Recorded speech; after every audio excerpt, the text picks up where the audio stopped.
హరికృష్ణ ఎమ్మెల్యేగా నిల్చున్న నియోజకవర్గం నుండి పోటీ చేయనున్నారట మన జూనియర్ ఎన్టీఆర్. ప్రస్తుతం ఈ వార్త సోషల్ మీడియాలో ఎంతో వైరల్గా మారింది. మరి ఎమ్మెల్యేగా మన జూనియర్ ఎన్టీఆర్ పోటీ చేస్తున్న విషయం తెలుసుకుని అభిమానులు ఎంతో ఆనందం వ్యక్తం చేస్తున్నారు.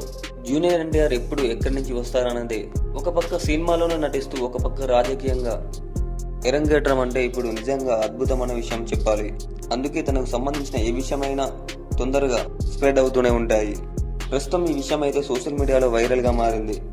బుల్లితెరలో ఎంతో పేరు తెచ్చుకున్న మన జూనియర్ ఎన్టీఆర్ బిగ్ బాస్, అలాగే ఎవరు మీలో కోటీశ్వర్, ఇలా తన నటనతో ప్రేక్షకులకు ఎంతో దగ్గరయ్యాడు మన జూనియర్ ఎన్టీఆర్.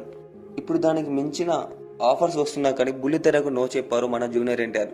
ఇప్పుడు ప్రస్తుతం జూనియర్ ఎన్టీఆర్ చేతుల్లో 2-3 సినిమాలు ఉన్నట్టుగా సమాచారం.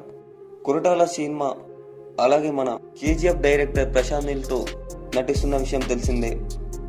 మరోవైపు తారక్ త్రివిక్రమ్తో నటిస్తున్నట్టుగా సమాచారం. ఇలా వరుస మూవీస్ చేస్తూ తీరిక సమయం లేకుండా గడుపుతున్నాడు మన జూనియర్ ఎన్టీఆర్.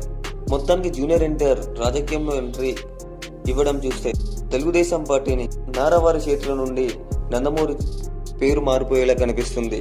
మన జూనియర్ ఎన్టీఆర్ క్రేజ్ అంతా ఇంత కాదు. తెలుగు 2 రాష్ట్రాలే కాకుండా కేరళ, తమిళనాడు, ఇలా జూనియర్ ఎన్టీఆర్ ఫ్యాన్స్ ఫాలోయింగ్ ఎంత చెప్పినా తక్కువే.